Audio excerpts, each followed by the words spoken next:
Hello दोस्तों, नमस्कार। मेरा नाम है रोहित कुमार। आप सभी का स्वागत है मेरे यूट्यूब चैनल पे। देखिए भाई, बात ये है कि प्री बोर्ड परीक्षा 2022 का चल रहा है आप सभी का। और यहाँ पे कक्षा 10 के गणित का जो पेपर है हमें मिल चुका है, व्हाट्सएप पे किया गया। जिस बच्चे ने भी ये हमें मैसेज किया था, मतलब व्हाट्सएप पे किया था, मैं बस इतना सा उससे कहना चाहता था कि भाई आप और अच्छे से इस फ़ोटो को खींच सकते थे, पर कोई बात नहीं। आपने जितना भी प्रयास किया, हम उसी पर वीडियो बनाने की कोशिश करेंगे। तो पहला क्वेश्चन हम देखते हैं, जो कि बहुविकल्पीय प्रश्नों पे होता है और 3 घंटे का पेपर रहा है। 70 नंबर के क्वेश्चन रहने वाले हैं और यहाँ पे शायद RM के पता नहीं क्या होता है, इसका मतलब नहीं पता। बट पहले प्रश्न के साथ शुरुआत करेंगे, जो कि बहुविकल्पीय प्रश्न होते हैं और इसमें टोटल 6 क्वेश्चन होते हैं। तो चलिए क्वेश्चंस को देखते हैं। तो सबसे पहला क्वेश्चन हमको यहाँ पे देखने के लिए मिल जाता है। ज़ूम नहीं होगा, चलिए जितना है उतने पे ही काम चलाते हैं। कि निम्न में अपरिमेय संख्या कौन सी है? अपरिमेय क्या है? √25 जो लिखा है वो अपरिमेय है कि परिमेय है? √25 का वर्गमूल निकल जाता है 5। तो जैसे कि ये हो जाती है अपनी परिमेय, इस प्रकार से ये पुनः परिमेय हो जाता है। तो ये तो अपरिमेय होने से रहा, ये परिमेय हो गया। दूसरा वाला जो दिखाई दे रहा है ये अपरिमेय है। A और B दोनों नहीं कह सकते, ऐसा कुछ नहीं है। तो आपका यहाँ इनमें से कोई नहीं तो होने वाला नहीं है। जो ये बा वाला जो विकल्प है, अ बा सादा ये नाम रहता प्रयोग किए जाते हैं काखा गाघा की जगह पे। तो यहाँ पे जो दूसरा वाला विकल्प है यही है उस अपरिमेय से, मतलब ये वाला विकल्प अपना सही है, जो कि एक अपरिमेय संख्या को रिप्रेजेंट करता है। जो अगला प्रश्न है खा नंबर, वो देखा जा रहा है कि इसमें रेखाएं दी गई हैं। A1x plus B1y plus C1 बराबर 0, A2x plus B2y plus C2 बराबर 0 अद्वितीय हल होगा। अद्वितीय हल कब होता है? तब होता है जब A1/A2 does not equal to B1/B2 होते हैं, तब केवल एक हल होता है जिसे अद्वितीय हल कहा जाता है। और इसका एक और भाग होता है, उसको हमको समझना है। भाई बात क्या है कि A1/A2 does not equal to B1/B2, तो अद्वितीय हल अगर A1/A2 बराबर हो जाए B1/B2 के, A1/A2 बराबर हो जाए B1/B2 के और बराबर ना हो C1/C2 के, तो ऐसी स्थिति में जो होता है वो होता है अपना क्या, ये होता है कोई हल नहीं होता है, समांतर रेखाएं हो जाती हैं। और थर्ड वाला हिस्सा भी अगर बराबर हो जाए, A1/A2 B1/B2 C1/C2 सब बराबर हो जाए, तब संपाती हो जाएंगे और अनेक हल मिलेंगे। तो आपको ये सारी चीज़ें याद रखनी चाहिए होती है और इसमें बड़े आराम से आपको लगा पाएंगे। और एक सिंपल सी एक छोटी सी बात मैं आपको बता देता हूँ कि जब भी अद्वितीय हल होने की बात की जा रही है, तो A1/A2 does not to B1/B2 ही अपना सही होगा, और कोई विकल्प यहाँ पे हो ही नहीं सकता है, पॉसिबिलिटी ही नहीं रहती है। खैर गा वाले प्रश्न में चलते हैं, जहाँ पे इन्होंने टिक भी लगा के रखा है, पर ये मैंने नहीं लगाया था क्योंकि मेरे पास तो फोटो आए थे, पेपर थोड़ी ना था मेरे पास। यदि शांत जल में नाव की चाल 8 किलोमीटर प्रति घंटा है, धारा की चाल 3 किलोमीटर प्रति घंटा है, तो धारा के विपरीत नाव की चाल। बहुत सिंपल सा काम है कि भैया नाव की चाल जितनी है, धारा की चाल जितनी भी दी गई है, नाव की चाल में धारा की चाल को अगर घटा दोगे तो आपको विपरीत चाल मिल जाएगी, जो कि हो जाएगी 5 किलोमीटर प्रति घंटा। कारण क्या है? नाव इधर की ओर बह रही है। कारण को समझ लेते हैं। नाव इधर की ओर बह रही है, सॉरी पानी इधर की ओर बह रहा है, नाव भी आप उधर की ओर लेके जा रहे हो। एक छोटी सी नाव में बना देना चाहता हूँ, ठीक है। अब नाव भी आप उधर लेके जा रहे हो, तो दोनों लोग एक ही दिशा में जाओगे, यानी पानी भी उधर बह रहा है, आप भी उधर जा रहे हो, तो चालों का योगफल हो जाएगा। और वहीं में अगर उल्टी दिशा में आप नाव लेकर आ रहे हो तो चाल अंतर हो जाएगा। इस वजह से 8 में से 3 को घटाया गया, जो कि 5 किलोमीटर प्रति घंटा आया। अगर धारा की दिशा में, धारा के विपरीत ना कहकर धारा की दिशा में कहा जाता, तो हम 8 और 3 को जोड़ देते और 11 किलोमीटर प्रति घंटा कहते। अब अगले वाले प्रश्न में हम चल सकते हैं। त्रिभुज ABC और त्रिभुज BDE दो समबाहु त्रिभुज है, इस प्रकार हैं कि D भुजा BC का मध्य बिंदु है। तो इसके लिए हमको चित्र बनाना पड़ेगा कि भैया ये ABC हमारा एक त्रिभुज है, समबाहु त्रिभुज है, ठीक है। दो समबाहु त्रिभुज की बात करें, समबाहु त्रिभुज है। और BDE जो है एक और है, DBC का मध्य बिंदु, BC का मध्य बिंदु यहाँ पे D है।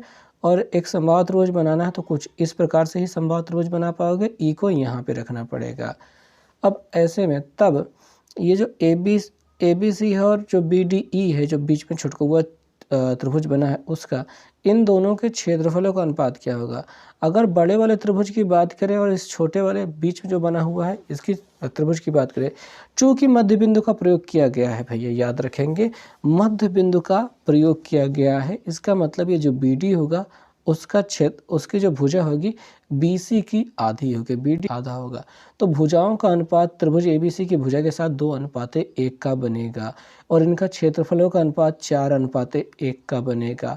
इसको वैसे एक्सप्लेन करके लंबा सा बताया जा सकता है, पर आपको याद कर लेना चाहिए जब भी मध्य बिंदु कहा जाए, मध्य बिंदु को मिलाकर बना है छोटे वाला त्रिभुज और बड़े वाले त्रिभुज के क्षेत्रफल का अनुपात, तो 4:1, 1:4 बन सकता है। लेकिन आपको ध्यान देना होगा कि कौन सा पहले पूछा गया। ABC बड़ा वाला त्रिभुज था, BDE छोटा वाला त्रिभुज था। तो बड़े वाले त्रिभुज के साथ अनुपात 4 जाता है, छोटे वाले के साथ 1 जाता है, तो 4:1 आप कहेंगे। अगले वाले क्वेश्चन पे हम चल सकते हैं। अगला जो क्वेश्चन है, कहा गया है कि बिंदुओं x1 y1 और x2 y2 को जोड़ने वाले रेखाखंड PQ के मध्य बिंदु का निर्देशांक, तो x1 + x2, x1 + x2 बटे 2, y1 + y2 बटे 2। ब्या वाला विकल्प जो दिखाई दे रहा है ये सही है। आपको इसका फार्मूला तो याद ही रहना चाहिए, ठीक है। ये अगर याद रहेगा तभी तो काम बनेगा भैया। तो बा वाला जो विकल्प है, दूसरा विकल्प जो है वो सही है इसके लिए। ये तो सिंपल सा तरीका होता है, आपको फार्मूला ही याद करने का होता है। आगे कहा जा रहा है कि बेलन के आयतन का सूत्र बताइए। बेलन का आयतन होता है, तो बेलन तो एक ऐसी आकृति होती है, ठीक है। आधार का क्षेत्रफल πr², आधार का क्षेत्रफल πr², ये आधार का क्षेत्रफल गुणते ऊंचाई h कर दीजिए। तो πr² h जो दिखाई दे रहा है, आ वाला विकल्प ये अपना सही हो जाएगा विकल्प। अगर दूसरे वाले विकल्प की बात करेंगे तो ये शंकु का आयतन हो जाएगा। तीसरे वाले विकल्प की बात करेंगे तो ये बेलन का ही वक्रपृष्ठ हो जाएगा। और चौथा वाला विकल्प दिखाई नहीं दे रहा है, चौथा वाला विकल्प ये दिखाई दे रहा है, ये हो जाएगा आपका शंकु के संपूर्ण पृष्ठ की बात हो जाएगी यहाँ पे, ठीक है जी। तो ये तो उसका है। तो सभी के बारे में आपको लगभग पता होना चाहिए, और सब कुछ ना पता है तो बेलन के आयतन कम से कम πr² h होता है वो याद होना चाहिए। और अब अगर हम दूसरे प्रश्न के साथ शुरुआत करें तो देखते हैं कि क्या है क्वेश्चन में। दूसरे का जो पहला वाला प्रश्न है उसमें 140 के अभाज्य गुणनखंड को गुणनफल के रूप में व्यक्त करने की बात की जा रही है। दूसरे का अगर देखा जाए तो हमें ऐसा करना चाहिए, 140 लिखना चाहिए और ये लाइन ऐसे खींच करके 2 से काटना चाहिए।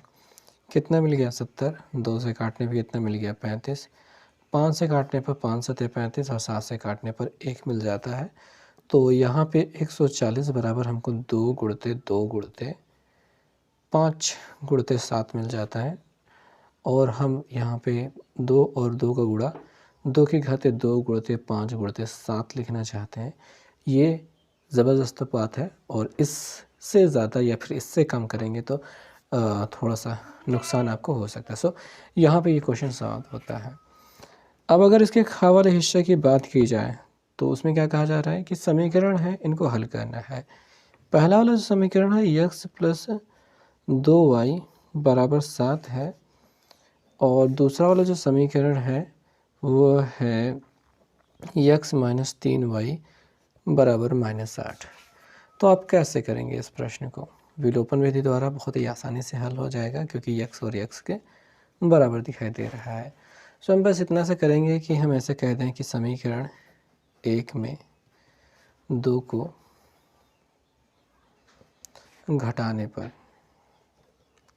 बस इतना सा लिखना है। समीकरण 1 है x + 2y = 7, समीकरण 2 जो है इसे 2 लिखना था।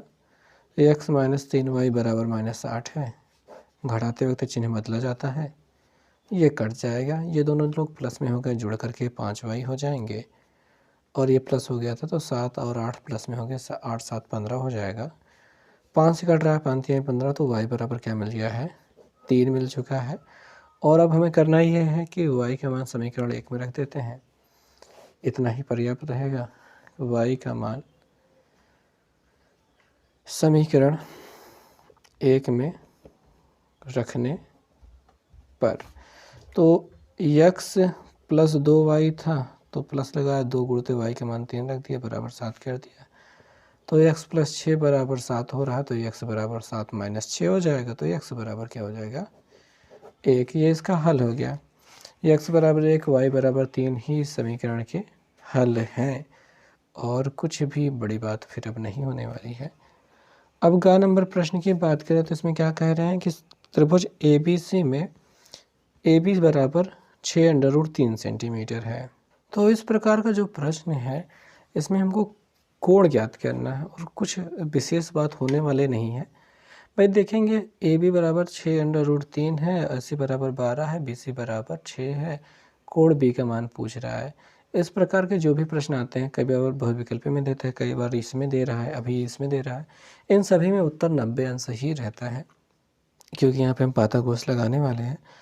सो पहले देखेंगे सबसे छोटी भुजा को पहले, मतलब जो सबसे बड़ी भुजा है उसको अलग रखेंगे, बाकी छोटी भुजाओं को एक तरफ रखेंगे। अर्थ क्या है कि दोनों छोटी भुजाओं को एक साथ रख रहे हैं और हम AB² प्लस BC² प्राप्त करना चाहते हैं। AB का मान है 6√3 इसका वर्ग प्लस 6 का वर्ग हम प्राप्त करना चाहेंगे। तो ये 6 छंग 36 गुणित 3 हो जाएगा, √3 का वर्ग 3 प्लस यहाँ पे 6 छंग 36 हो जाएगा। गुणा कर देंगे, 3 छंग 18, 3 त्रिका 9 1 10 प्लस 36, जोड़ने पर 8 6 14 4 हासिल लगे 1, 3 1 4 हो रहा है और 144 हो रहा है। साथ ही अगर AC बराबर हम निकालें, AC² बराबर तो 12 का वर्ग बराबर 144 हो जाता है। चूँकि हमारे पास AB² प्लस BC² बराबर AC² मिल रहा है, तब कोण B समकोण होगा, कोण B बराबर 90 अंश है, ऐसा आप कहेंगे क्योंकि यहाँ पे पाइथागोरस थ्योरम प्रयोग में आ रहा है, काम कर रहा है। इस वजह से ये इसका उत्तर रहेगा कि यहाँ पे 90 डिग्री ही एंगल मिलेगा। ठीक है जी, गुड। सो नेक्स्ट क्वेश्चन पे हम देखते हैं कि कहा गया है कि बिंदुओं के बीच की दूरी ज्ञात करना है।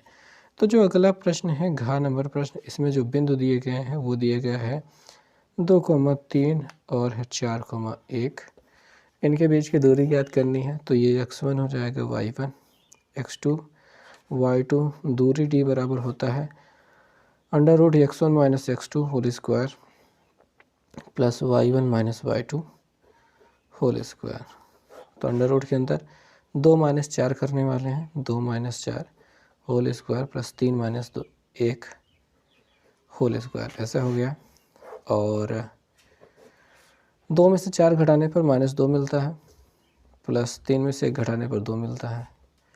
-2 का वर्ग करेंगे तो +4 हो जाएगा और +2 का वर्ग करेंगे तब पर भी 4 हो जाएगा। 4 4 8 होता है और 8 का वर्गमूल निकालेंगे या फिर पहले गुणनखंड कर लेते हैं आप, तो आपको ये मिलता है 3 बार 2 मिलता है और इन दोनों का जोड़ा बन रहा है, उसका नहीं बन रहा है। तो जितना कुछ मिल रहा है बस यही है, यानी जिनका जोड़ा बना वो बाहर आ गए, जिनका नहीं बना वो अंदर रह गए। ये हो गया इनका हल, गुणनखंड करके हमने निकाल लिया इसका उत्तर। सो ये रहा इन दोनों बिंदुओं के बीच की दूरी, और दूरी जो भी है इकाई में लिखा जाता है। तो दूसरा प्रश्न हो गया समाप्त। तो जी अब देख लेते हैं प्रश्न संख्या तीसरे का क्या कहा गया है। इसमें कहा गया है कि निम्नलिखित बारंबारता बंटन सारणी से आंकड़ों का समांतर माध्य 21.5 है और के का मान ज्ञात कीजिए। जो सारणी बनी है उसको हमने यहाँ पे बना लिया, छाप लिया है, और समांतर माध्य जो मिला है वो हमने लिख लिया है। अब होता क्या भैया कि समांतर माध्य हम इसको अगर x बार ही लिखें तो sigma fx upon sigma f होता है, ठीक है जी। और यहाँ पे प्रत्यक्ष विधि के अलावा कोई विधि लगने वाली नहीं है। तो x की जो भी वैल्यू है लिखी है, f की जो भी वैल्यू लिखी है, सिग्मा fx मतलब fx निकालने की ज़रूरत है, तो fx निकालना है यहाँ पे। तो 5 छंग होता है 30, गुणा करके लिख लिया भाई, गुणा करके लिख लिया। 15 चौके 60, अब 25 तिया 75, 35 और के का गुणा 35 के, अब 45 दुनैया 90, सब गुणा हो चुका है भाई। अब क्या है कि सिग्मा fx निकालना होता है, सिग्मा fx यानी कि इनका सभी का योगफल।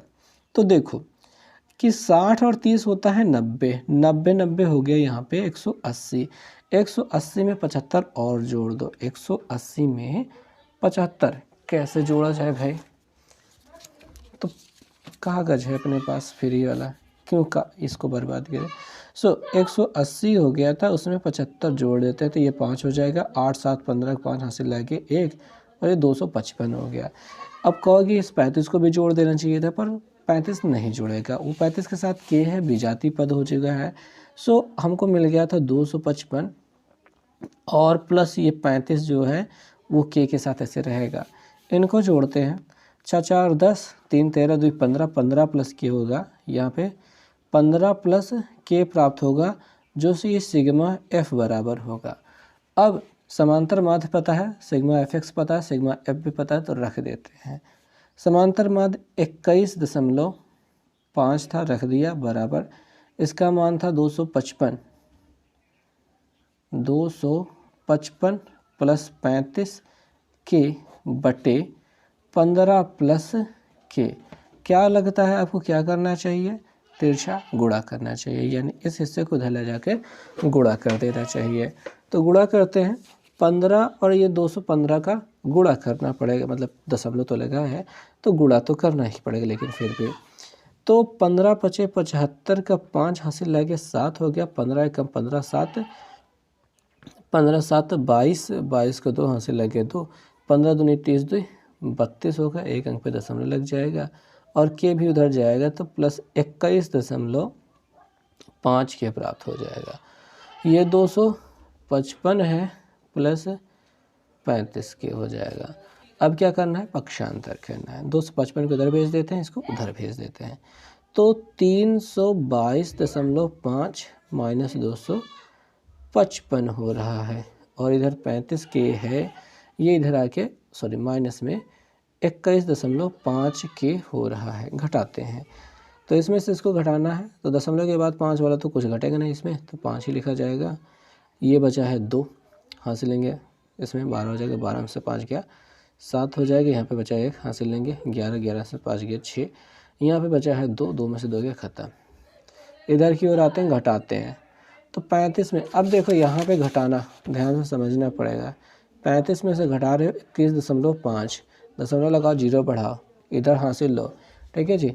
10 में से 5 गया 5, यहाँ पे बचेगा 4, 4 में से 1 गया 3 और 3 में से 2 गया 1, 13.5।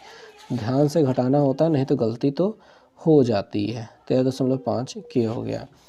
अब के का मान निकालना है, तो 67.5 बटे ये 13.5 लिख देना, एक अंक से दशमलव हटा देना है। के बराबर मिल जाएगा 67, मतलब 675 बटे 135। अब ये कटना चाहिए, 5 से कट रहा है, 5 से काटते हैं, 5 दूनी 10, 5 7 35, 5 से कट रहा है, 5 एकम 5, 5 3 15, 5 5 25 और यार 135 दिखाई दे रहा है ना, मतलब 5 बार में निपट जाने वाला था यार। खैर कोई बात नहीं, आइए बढ़ा लेते हैं। 3 से काट देते हैं, 3 9 27, 3 से काट देते हैं, 3 चौक 12, 3 चौक 12, 3 पचे 15, 9 पचे 45 हो रहा है। सो के की वैल्यू कितनी मिल रही है? 5। तो दोस्तों जो ये प्रश्न है, इस प्रश्न में हमसे कहा गया है कि इसका भेद गुणनखंड विधि से आपको इसका हल करना है। तो हल करना बहुत सिंपल सा रहने वाला है। ये जो बटे में 8 दिखाई दे रहा है, हम क्या करते हैं, इसको 8 को हटा देते हैं सबसे पहले। तो हम ऐसे लिख देंगे, दोनों पक्षों में 8 से गुणा करने पर कारण क्या है? 8 से गुणा कर देंगे तभी 8 हट जाने वाला है। तो 2x² है, इसमें गुणा हो गया 8 से, माइनस 8 गुणते x हो गया, प्लस 1/8, इसमें भी 8 से गुणा हो गया, बराबर 0 में तो 8 से गुणा होगा ही। ये वाला हिस्सा कट जाएगा, बस इसी को काटने के लिए इतना तामझाम किया, अन्यथा नहीं करते। और यहाँ पे 8 दूनी 16 x² माइनस 8x और यहाँ पे कुछ नहीं बचा, प्लस 1 बराबर हो गया 0। अब गुणनखंड करने के लिए हम तैयार हैं। तो भैया देखेंगे कि 16 एक नम 16, गुणा करने पर हमें 16 प्राप्त हो जाए, जोड़ने पर 8 प्राप्त हो जाए, जोड़ने या फिर घटाने पर 8 प्राप्त हो जाए। तो ऐसी कौन सी गिनती है, कैसे निकाल सकते हैं? ऐसे निकाल सकते हैं कि भैया 7 और 1 मिलकर 8 होता है, लेकिन 16 नहीं मिलता गुणा करने पर। 6 + 2 बराबर 6 दूनी ये 12 होता है, 16 नहीं होता है। और अगर 5 और 3 करेंगे तो 5 3 15 हो जाएगा, 5 3 8 तो हो जाएगा, लेकिन 16 नहीं होगा। और ऐसे ही 4 और 4 हो जाएगा, 4 चौके 16 और 4 4 8, यानी कि हमें मिल चुका है जो हमें जिसकी हमें तलाश थी। यानी जोड़ने पर 4 हो रहा, 8 हो रहा, तो 4 और 4 गुणा करने पर 16 हो रहा है, 4 और 4। सो 16x² हो गया, माइनस हमको यहाँ पे 4x रखना होगा, -4x, दोनों जगह माइनस रखना होगा ताकि दोनों जगह जुड़ करके -8 हो रहे हों, प्लस 1 बराबर 0। हालांकि जोड़ना नहीं है, बस इसको लिखना है ऐसे। आगे वाले दोनों में क्या कॉमन हो रहा है, ये जो 16 होता है 16x², इसका मतलब होता है 4 गुणते 4, 4 चौक 16, और x² मतलब x गुणते x, और यहीं पे -4x की बात कर लेते हैं तो माइनस भी है, साथ में 4 भी है और x भी है। सो एक मैचिंग क्या कर रहा है, एक ही 4 मैचिंग कर रहा है और एक ही x मैचिंग कर रहा है। सो इन दोनों में हमसे 4x निकाल लेंगे। 16 के पास अभी भी कितना बचा हुआ है, 4 बचा हुआ है, और एक ठो x तो बचा हुआ ही है, और 4x इसमें से पूरा पूरा निकल गया, कुछ भी नहीं बचा, इसका मतलब वहाँ पे 1 होगा। और अब इन दोनों में से क्या कॉमन लेंगे आप, आगे जब भी माइनस दिखाई दे रहा है तो माइनस कॉमन लेना होता है। अब ये 4x -1 तो बड़े आराम से बन जाएंगे, माइनस जब आप कॉमन लेंगे तो ये 4x हो जाएगा और ये प्लस वाला चिन्ह बदल जाएगा, माइनस हो जाएगा। और 4x -1 दिखाई दे रहा है और यहाँ पे हमको -1 लिखना चाहिए था, तो 4x -1 यहाँ पे दिखाई दे रहा है बराबर 0 हो जाएगा। और अब हमको इसका हल ज्ञात करना था। हल कैसे ज्ञात करेंगे, आपको ऐसे करना होगा, लिखना होगा कि यदि 4x -1 बराबर 0 होता, ऐसी स्थिति आती तो एक उधर भेज करके प्लस में हो जाता और x बराबर 1/4 हो जाता, ये उत्तर हो जाता है। और ऐसे ही इस हिस्से के अभी हल किया है, इस हिस्से को हल करना बाकी है। सो इसको भी 4x -1 बराबर 0 किया जाता है। सो 4x बराबर हो जाता है -1 उधर जाके +1, और x बराबर 1/4 हो जाता है। तो ये भी वही उत्तर सेम आया गया है, बट आपको करना तो ऐसे ही पड़ेगा इस सवाल को। सो आई होप आपको समझ में आ गया होगा। सो दोस्तों, इस प्रश्न में कहा जा रहा है कि थेल्स प्रमेय का प्रयोग करके किसी त्रिभुज के दो भुजाओं के मध्य बिंदु को मिलाने वाली रेखा जो होती है तीसरी भुजा के समांतर है, ऐसा हमें सिद्ध करना है। तो भाई बात ये है, चित्र के माध्यम से आप समझें कि कोई भी एक वृत्त है, इसके दो भुजाओं के मध्य बिंदुओं को मिलाने वाली जो रेखा है तीसरे के समांतर है, ऐसा हमको सिद्ध करना है। तो सबसे पहले बात तो एक त्रिभुज देना चाहिए हमको ABC, और इसके जो AB का मध्य बिंदु D और AC का मध्य बिंदु E, ये इतना देना चाहिए, उसके बाद ही हम कुछ कर पाएंगे। तो सवाल को हल ऐसे ही करना है कि आपको पहले बात तो दिया है, लिखना है। दिया क्या है, त्रिभुज ABC में AB तथा AC के मध्य बिंदु क्रमशः आपके D तथा E हैं, ऐसा आपको दिया गया है। जो सिद्ध करना है वो देख लेते हैं। सिद्ध करना है, आखिर आपको सिद्ध क्या करना है, सिद्ध ये करना है कि DE जो है BC के समांतर है, जो DE है वो समांतर है BC के, और यही हमें सिद्ध करना है। उपपत्ति शुरू करते हैं। उपपत्ति यहाँ से आएगी, चूँकि D तथा E क्रमशः AB तथा AC के मध्य बिंदु हैं, तब जो हमारा ये AD है और ये BD है बराबर होगा, यानी AD बराबर होगा DB कह सकते हो, यानी कि यहाँ से निकल के आ जाएगा AD/DB बराबर आपको मिल जाएगा 1। इसको समीकरण 1 लिखेंगे, तथा आपको क्या मिल जाएगा AE/EC, यानी कि AE बराबर मिल जाएगा EC, और अगर AE/EC कहना चाहें तो कह सकते हैं, इसके बराबर भी हमको मिल जाएगा 1। ये समीकरण नंबर 2 है। और हम यहाँ पे लिखेंगे समीकरण 1 व 2 से हमें क्या प्राप्त हो जाता है, हमें प्राप्त हो जाता है AD/DB बराबर मिल जाता है AE/EC। इसका मतलब क्या है, AD/DB बराबर AE/EC, ये मिल जाता है। और थेल्स प्रमेय का विलोम जो होता है, तब थेल्स प्रमेय के विलोम से। थेल्स प्रमेय का विलोम क्या कहता है हमें? इसके आधार थेल्स प्रमेय कहता है कि अगर किसी त्रिभुज के दो भुजाओं के स्थित बिंदुओं को, मतलब किसी त्रिभुज के एक भुजा के समांतर कोई रेखा खींची जाए जो शेष दो भुजाओं को अलग अलग बिंदुओं पर काटती है, तो ऐसी रेखा उनको समान अनुपात में बांटती है। और थेल्स प्रमेय का विलोम कहता है कि अगर इनको समान अनुपात में विभाजित किया जा रहा है, करने वाली कोई रेखा खींची जा रही है, तो वो समांतर होती है। तो यहाँ पे अनुपात तो बराबर हो रहा है, तो ये रेखा क्या हो जाएगी? समांतर हो जाएगी। थेल्स प्रमेय के विलोम से हमें मिल जाएगी DE समांतर BC है, सॉरी BC। यही हमें सिद्ध करना था और ये हो गया। अगला जो प्रश्न है, इस प्रश्न में कहा गया है कि एक वृत्त के चतुर्थांश का क्षेत्रफल ज्ञात कीजिए, जबकि आपको परिधि की है। तो अगर आपको परिधि दी गई है, परिधि बराबर क्या होता है? वो होता है 2πr किसी भी वृत्त के लिए।